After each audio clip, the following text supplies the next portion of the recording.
নমস্কার বন্ধুরা, স্বাদে গন্ধে ভরপুরে সবাইকে স্বাগত। আজকে সাউথ ইন্ডিয়ান একটি মাছের রেসিপি তৈরি করব। সাধারণত এই রেসিপিটা সামুদ্রিক মাছ দিয়েই হয়, তবে অনেকেই সামুদ্রিক মাছ খেতে পছন্দ করেন না। তাই ভাবলাম এমন একটা মাছ দিয়ে রেসিপিটা তৈরি করি যেটা সবসময় বাজারে পাওয়া যায় আর প্রায় সকলেই খায়। আর আমাদের বাঙালিদের রান্নাঘরে যেসব মশলা থাকে সেটা দিয়েই রান্নাটা হয়ে যাবে। আমার আজকের রেসিপি মঙ্গোলিয়ান ফিশ কারি। আজকের রেসিপিটি ভালো লেগে থাকলে শেয়ার করবেন, আর আমার চ্যানেলে নতুন হয়ে থাকলে চ্যানেলটিকে সাবস্ক্রাইব করতে ভুলবেন না। চলুন রেসিপিটা শুরু করা যাক। মঙ্গোলিয়ান ফিশ কারি করার জন্য প্রথমেই এখানে নিয়েছি 5 পিস রুই মাছ, স্বাদ মতো লবণ, 1/4 চামচ হলুদ গুঁড়ো আর লঙ্কার গুঁড়ো দিয়ে মাছগুলোকে মেখে কিছুক্ষণ রেখে দেব। আমি রেসিপিটা রুই মাছ দিয়ে করছি, আপনারা চাইলে যে কোনো সামুদ্রিক মাছ দিয়েও করতে পারেন, যেমন পমফ্রেট, সুরমাই, ম্যাকরেল এই ধরনের মাছ। নিয়েছি একটা মিডিয়াম সাইজের টমেটো, একটা পেঁয়াজ আর খোসা ছাড়ানো 8 কোয়া মতো রসুন আর 1 ইঞ্চি মতো আদা। এইদিকে মাছগুলোকে ভাজার জন্য কড়াইয়ের মধ্যে দিয়ে দিচ্ছি বেশ খানিকটা সর্ষের তেল। তেলটাকে গরম করে নিয়ে প্রথমে 2 পিস মাছ তেলের মধ্যে দিয়ে দিলাম। গ্যাসের ফ্লেমটাকে মিডিয়ামে রেখে মাছগুলোকে ভেজে নেব। মাছ দুটোর একটা পিঠ ভাজা হয়ে গিয়েছে, উল্টে দিয়ে অপর দিকটাও ঠিক একইভাবে ভেজে নিচ্ছি। এইভাবেই বাকি মাছগুলো ভেজে নেব। টমেটো আর পেঁয়াজটাকে টুকরো করে কেটে নিচ্ছি, এতে পেস্ট করতে সুবিধা হবে।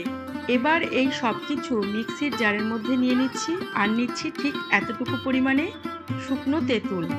অ্যাকচুয়াল রেসিপিতে তেঁতুলই ব্যবহার করা হয়, আমি এখানে টমেটো আর তেঁতুল দুটো মিশিয়ে করছি, এতে করে গ্রেভির মধ্যে টকের ব্যালেন্সটা ঠিক থাকবে। এখানেও আপনারা চাইলে শুধু টমেটো দিয়েও করতে পারেন, তখন টমেটোর পরিমাণটা একটু বাড়িয়ে দেবেন। নিচ্ছি কিছু গুঁড়ো মশলা, ছোট চামচের 2 চামচ লাল লঙ্কার গুঁড়ো, 1 চামচ কাশ্মীরি লঙ্কার গুঁড়ো, এটা কালারের জন্য, 1 চামচ হলুদ গুঁড়ো, হাফ চামচ লবণ আর একটা মিডিয়াম সাইজের নারকেলের আগমালা নারকেল থেকে কয়েকটা নারকেলের টুকরো। খুব বেশি দিচ্ছি না, এই 1 মুঠো মতো।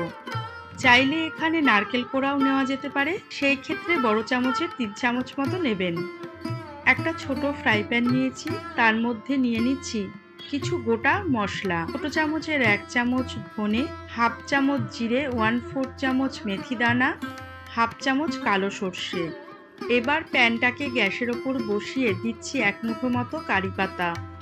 আমার কাছে ফ্রেশ কারি পাতা নেই, তাই শুকনো কারি পাতাই দিচ্ছি। ফ্রেশ কারি পাতা থাকলে ভালো হয়। এবার এই মশলাগুলোকে হালকা গরম করে নিচ্ছি, ড্রাই রোস্ট করব না। হালকা গরম করে নেওয়া গোটা মশলাগুলোকে এইভাবে মিহি করে গুঁড়ো করে নিয়েছি। এবার বড় জারটার মধ্যে যে মশলাগুলো নিয়েছিলাম তার মধ্যে এই গোটা মশলার গুঁড়োগুলোকে ঢেলে দিয়ে সব মশলার একটা পেস্ট তৈরি করব। এইভাবে করলে মশলাটা একদম মিহি তৈরি হবে, কোনো রকম দানা দানা থাকবে না। অনেক সময় ড্রাই আর ওয়েট মশলা একসঙ্গে পেস্ট করতে গেলে ঠিকঠাক পেস্ট হয় না। এইভাবে করলে কিন্তু একদম মিহি মশলার পেস্ট তৈরি হবে। মশলাটার খুব সুন্দর একটা কালার হয়েছে, ঠিক এই রান্নাটার জন্য এই রকমই কালার দরকার ছিল। অন্য আরেকটা কড়াইয়ের মধ্যে দিয়ে দিচ্ছি 25 গ্রাম মতো সর্ষের তেল। তেলটা গরম হয়ে গিয়েছে, এবার দিচ্ছি 1 চামচ মতো কালো সর্ষে ফোড়নের জন্য। সর্ষেটা যেই চিটপিট করতে শুরু করেছে, গ্যাসের ফ্লেমটা লো করে দিয়ে দিচ্ছি তৈরি করে রাখা মশলার পেস্টটা। আর মশলাটা যাতে পুড়ে না যায় তাই মশলার জারটা ধুয়ে একটু জল দিয়ে দিলাম। এবার গ্যাসের ফ্লেমটা মিডিয়ামে করে দিয়ে মশলাটাকে খুব ভালো করে কষিয়ে নেব। কিছুক্ষণ কষাবার পর দিচ্ছি কয়েকটা কারি পাতা। অনেক সময় ফোড়নের সময় কারি পাতাগুলো দিলে কারি পাতাগুলো পুড়ে যায়, তাই আমি এই সময় দিলাম। যেহেতু বেশ অনেকটা পরিমাণে মশলা, তাই আস্তে আস্তে ভালো করে কষিয়ে নিচ্ছি। আমার রান্নাঘরে খুব সুন্দর একটা অন্যরকম মশলার গন্ধ ছড়িয়ে গিয়েছে।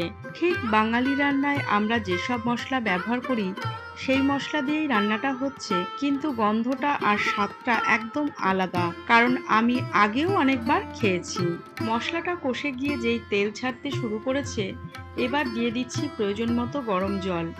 এবার ঝোলটা ফুটে ওঠা পর্যন্ত অপেক্ষা করব। ঝোলটা ফুটে গিয়েছে, এবার ভেজে রাখা মাছগুলোকে দিয়ে ঝোলের সঙ্গে আরও মিনিট খানেক ফুটিয়ে নেব।